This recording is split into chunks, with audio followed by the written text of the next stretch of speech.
Hi, welcome back to my channel.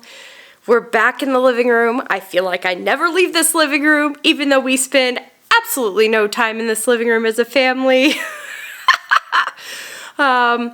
We need to make a major change in this living room. We enjoy how it is currently laid out. However, Birdie, the sweet, innocent, lovable dog that she is, has figured out that she likes to run from that back dining room right back there all the way into the living room, bounce off the back of the couch like a parkour artist, and keep running.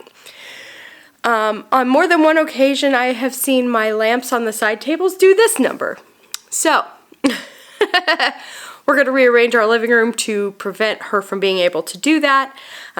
We also have a side table next to our armchair in the living room that she has tipped over more than one time, and I'm scared she is going to break it the next time she knocks it over. I'll have to show you the muddy paw prints on the top of that because she likes to cut that corner. So we're going to rearrange it to where her natural path through this room involves neither of those pieces of furniture. I also want to take a minute and share some of my thoughts on some things that I am working to change and some things that I've been noticing in my life, and so I wanted to share those with you, so let's get going.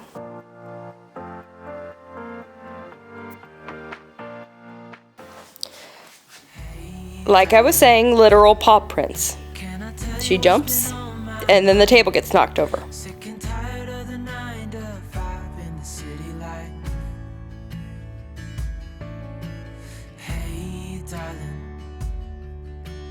We could get out of town, see the beautiful world around, wanna see it now. Pack our bags and get in that car, leave a little note and we'll drive real far. Let's get out, we can leave this city, let's drive to the open air. Yeah, the countryside is so pretty, with the wind blowing in your hair. We can look back someday, baby, don't you understand, that we only get one life, I wanna make it count, honey, come on now and take my hand.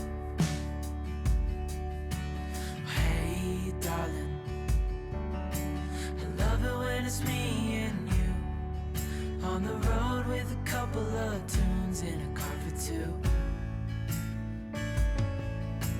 Hey, darling, you know we're gonna have a really good time, driving in the middle of the night when the stars are bright. Pack our bags and get in that car, leave a little note and we'll drive real far.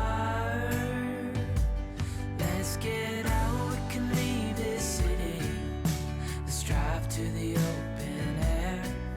Yeah, the countryside is so pretty, with the wind blowing in your hair. We can look back someday, baby, don't you understand, that we only get one life, I wanna make it count, honey, come on now and take my hand.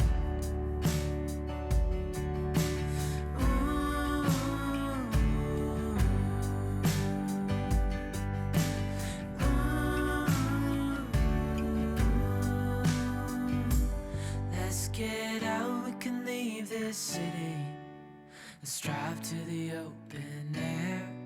Yeah, the countryside is so pretty, with the wind blowing in your hair. We can look back someday, baby, don't you understand, that we only get one life, I wanna make it count, honey, come on now and take my hand. Yeah, we only get one life, I wanna make it count, honey, come on now and take my hand.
All right, now that we've got that finished, I don't feel like lamps are gonna be broken or furniture broken.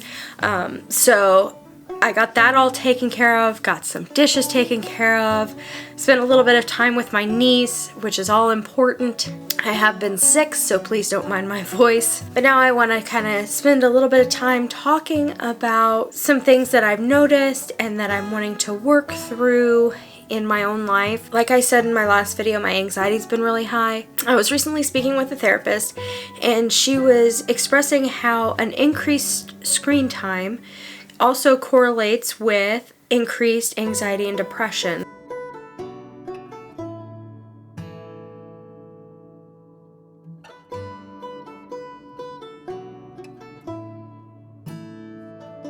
And I found this so very interesting because I remember back to my childhood, I didn't have a cell phone until I was 16.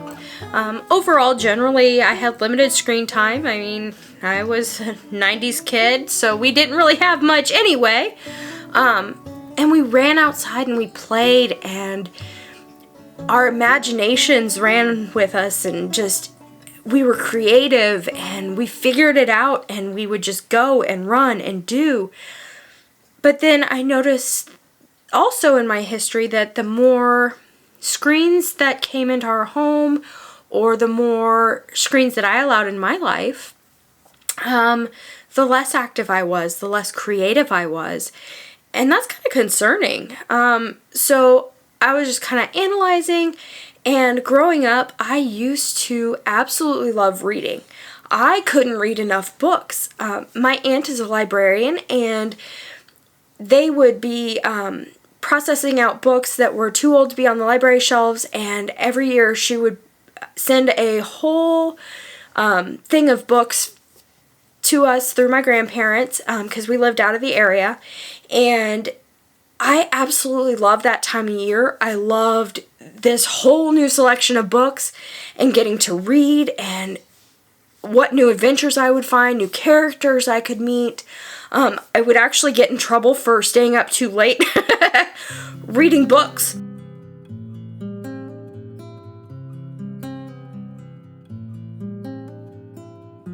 I noticed that now that I have a computer and a Apple Watch and a phone in my hand and a TV screen in our bedroom, and the list goes on, and I'm so very connected all the time, I hardly ever read.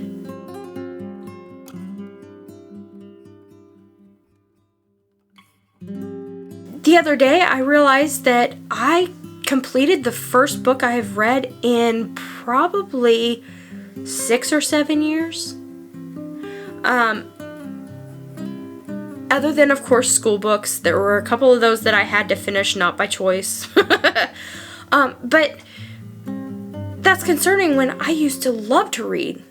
My creativity is at its best when I'm reading and not spending time on devices and playing and learning and just active. So I'm working on challenging myself to be a little less connected all the time. Setting some safe limits.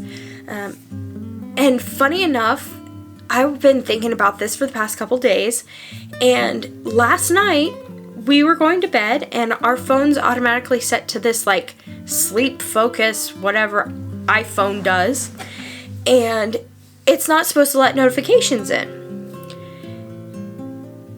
And Tommy's phone keeps buzzing with these notifications. And it's like, what good is this focus mode if we can't sleep because it's just going bzz, bzz, bzz constantly? And then I think about our niece, that this is all she's known. I think their heads are going to be like shaped like this because they're in the phone all the time.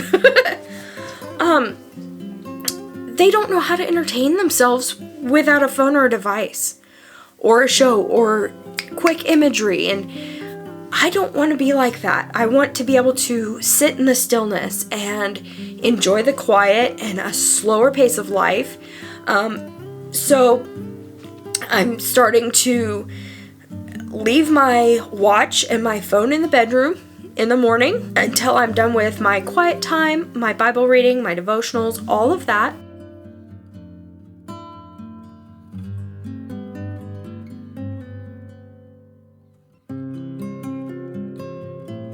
I am setting limits to how much. So I've been averaging 7 hours of screen time a day. That's ridiculous. Like, no. Like, that's not very high compared to some people I know, but it's still too much. And so I'm wanting to limit that to 4 hours of screen time a day, cutting it in half and starting there, and then whittling it down if I need to. I want to read more physical books. There is just something about physically holding the weight of a book. You learn more, you retain more. The truth of the book or the knowledge that you find within it, because of the physical weight, weighs more on your mind. You think about it more. And I really want to nurture my love of reading again. Because I am wanting to work this channel as my business and build my brand, I am wanting to set working hours that whatever screen time is obtained during those hours, it does not count towards my screen time because that is during work, but not going crazy and losing my mind when I'm not at work and just vegging out and playing mindless games and doing whatever. Being much more intentional about my screen time. So how about you? Do you find yourself just endlessly scrolling through TikTok or playing games or things that do nothing for you? When was the last time you read an actual book? I considered getting a Kindle Paperwhite recently, and I don't think I'm going to because I don't want another screen. I'm going to read the physical books I have first, and then I'm going to utilize my library and check out books like I used to. Thank you so much for joining me today while I rearranged the living room and got it to where my dog can't destroy our furniture and our lamps. And listening to me as I shared a little bit of my heart and kind of some things that I'm working through. But I will see you next time. Bye.